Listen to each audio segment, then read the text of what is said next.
കുരുമുളകിൻ്റെയും പെരിഞ്ജീരകത്തിൻ്റെയും കറിവേപ്പിലയുടെയും ഒരു നല്ല ഫ്രഷ് ഫ്ലേവറാണ് ഈ കറിക്ക്. തിക്ക് ഗ്രേവിയോടുകൂടെയുള്ള ഈ കറി അപ്പത്തിനും വെള്ളയപ്പത്തിനും ഒക്കെ ഒരു കിടിലൻ കോമ്പിനേഷനാണ്. എല്ലാവരും ട്രൈ ചെയ്ത് നോക്കുക.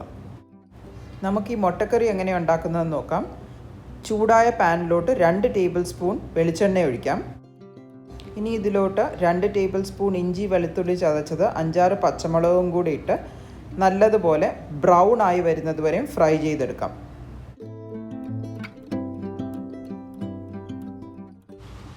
ഇനി ഇതിലോട്ട് ഒരു സവോള ചെറുതായി അരിഞ്ഞതും കൂടി ഇട്ട് വാട്ടിയെടുക്കാം.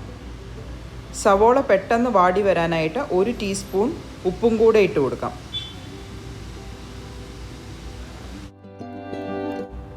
ചെറുതായി സ്ലൈസ് ചെയ്ത ടൊമാറ്റോയും കൂടെ ചേർത്ത് ഇതുപോലെ ഉടഞ്ഞു വരുന്നത് വരെയും ഒന്ന് വഴറ്റിയെടുക്കാം. ഇനി ഇതിലോട്ട് 1 ടേബിൾ സ്പൂൺ മല്ലിപ്പൊടി, 1/2 ടീസ്പൂൺ ഗരം മസാലപ്പൊടിയും കൂടെ ഇട്ട് ഇതിൻ്റെ പച്ച മണം മാറുന്നത് വരെ ഒന്ന് ഇളക്കി ഫ്രൈ ചെയ്തെടുക്കാം. കറിവേപ്പില ചേർക്കാൻ മറക്കണ്ട. ഇനി ഇതിലോട്ട് മുട്ടയും കൂടെ ചേർത്ത് ഇളക്കി 5 മിനിറ്റ് അടച്ചു വെച്ച് നമുക്ക് വെയിറ്റ് ചെയ്യാം.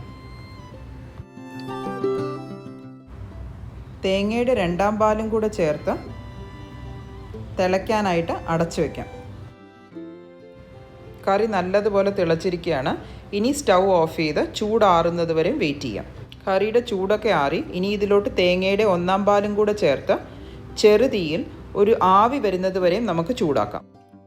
ഈ സമയത്ത് ടേസ്റ്റ് നോക്കിയിട്ട് ആവശ്യമുള്ള ഉപ്പും കൂടെ ചേർത്ത് കൊടുക്കാം. 1ാം പാൽ ഒഴിച്ച് കഴിഞ്ഞിട്ട് കറി ചൂടാക്കാൻ പാടില്ല, പിരിഞ്ഞു പോകാൻ സാധ്യതയുണ്ട്. അപ്പം ആവി വരുമ്പോൾ തന്നെ സ്റ്റൗ ഓഫാക്കാനായിട്ട് പ്രത്യേകം ശ്രദ്ധിക്കണം.